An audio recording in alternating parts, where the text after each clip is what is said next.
Hi viewers, welcome to 99 TV world. నేను Raghunandan. Mark Zuckerberg meta సీఈఓకి ఒక పెద్ద పంచ్ పడిందనే చెప్పాలి.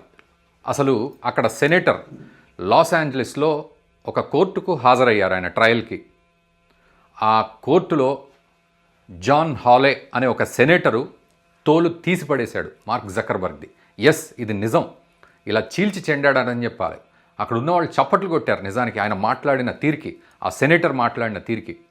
ఏం జరిగింది అనేది మనం ఈ వీడియోలో తెలుసుకుందాం. ఇది ఎంత ప్రభావవంతమైన విషయం అంటే ఇది మనం అందరం ఆలోచించాలి. మార్క్ జకర్బర్గ్ కూడా చాలా తెలివిగా తప్పించుకుంటున్నా అని అనుకున్నాడు, కానీ ఆయన పెట్టిన క్వశ్చన్ టార్చర్కి దెబ్బకి లేచి అందరికీ దండం పెట్టినంత పనిచేశాడు. అందరికీ అపాలజీస్, నన్ను క్షమించండి అని వెనక్కి తిరిగి అందరికీ చెప్పుకోవాల్సిన పరిస్థితి మార్క్ జకర్బర్గ్ వచ్చింది. అది ఈ వీడియోలో చూద్దాం. ఈ వీడియో చూసిన తర్వాత దయచేసి ఈ వీడియోని మన మిత్రులకు, ముఖ్యంగా ఇన్స్టాగ్రామ్, ఫేస్బుక్, ఈ మెటాలు ఇవన్నీ వాడే వాళ్ళకి ఖచ్చితంగా పంపించండి, ముఖ్యంగా పిల్లలకు కూడా.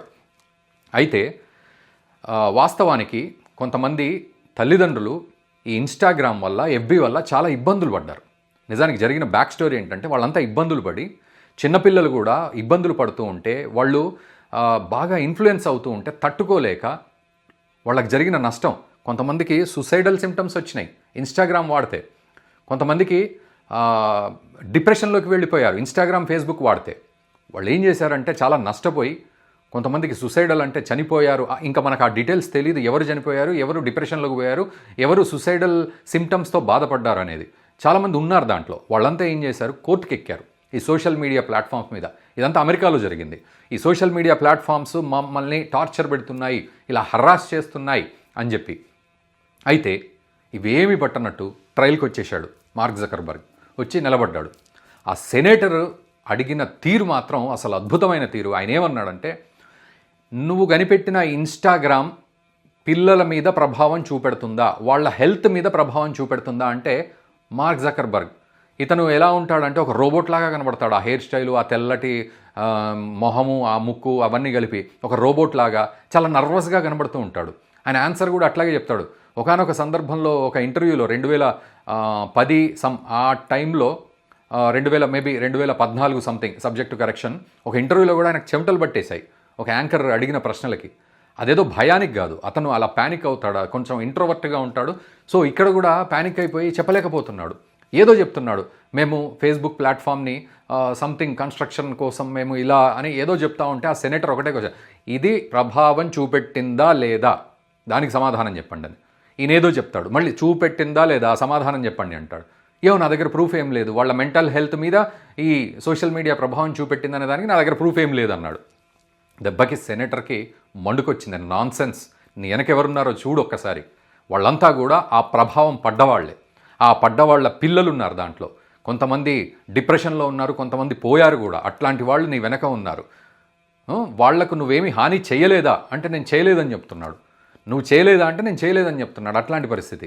ఆయన లెక్క ప్రకారం ఇన్స్టాగ్రామ్లో 37%, 13 నుంచి 14 సంవత్సరాల పిల్లలు 37% వరకు కూడా ఇన్ఫ్లుయెన్స్ అవుతున్నారు.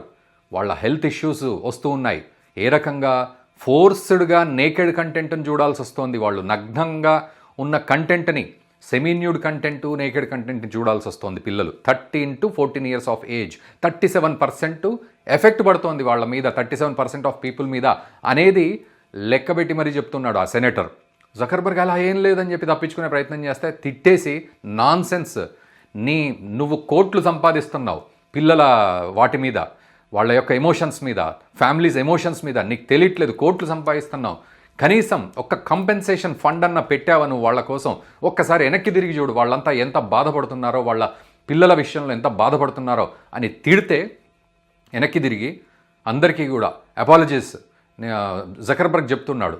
మీకు ఇలా జరగడం దురదృష్టకరం, నా తరఫున నేను సారీ చెప్తున్నాను, ఇలా జరగకూడదు అని చెప్పి తప్పొప్పుకొని సారీ చెప్పి సెనేటర్ వైపు తిరిగాడు. మళ్ళీ తిరిగితే సెనేటర్ ఒకటే క్వశ్చన్ తోటి మొత్తానికి ఆశ్చర్యపరిచాడు ఆయన్ని. ఎందుకు నేను మెటా అనే సంస్థను చెయ్యకూడదు, ఒక రీజన్ చెప్పు అని అన్నాడు. దెబ్బకి క్లోజింగ్గా జకర్బర్గ్కి మాటలు లేవు, క్లోజ్ అయిపోయింది. ఇది పరిస్థితి.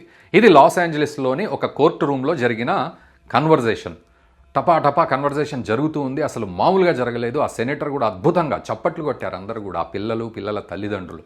అంటే ఇక్కడ ఏంటి అంటే ఈ ఫేస్బుక్, మెటా, ఇన్స్టాగ్రామ్ ఇది ఏమన్నా కూడా స్నాప్ అండ్ టిక్టాక్ ఇవన్నీ కూడా ఆల్రెడీ సెటిల్ చేసేసాయి. కోర్ట్ రూమ్ ట్రయల్కి రాకముందే వాళ్ళు సెటిల్ చేసేసుకున్నారు. ఎస్, మా వల్ల తప్పు జరిగిందని. కానీ జకర్బర్గ్ చాలా ధైర్యంగా ట్రయల్కి వచ్చి అక్కడ బుకాయించే ప్రయత్నం చేస్తే సెనేటర్ అద్భుతంగా వాదించి ఆయనను ఓడగొట్టి ఆయనతో సారీ చెప్పించి సూ చేస్తున్నాం మిమ్మల్ని అని అన్నాడు. సో ఎంతకు సూ చేస్తున్నామా లేదా అనేది మనకు క్లారిటీ లేదు, కానీ నిజానికి జకర్బర్గ్ మొహంలో నెత్తురు చుక్క లేకుండా పోయింది. ఇది ఆయన కోట్లు సంపాదిస్తున్నాడు ఇన్స్టాగ్రామ్ మీద.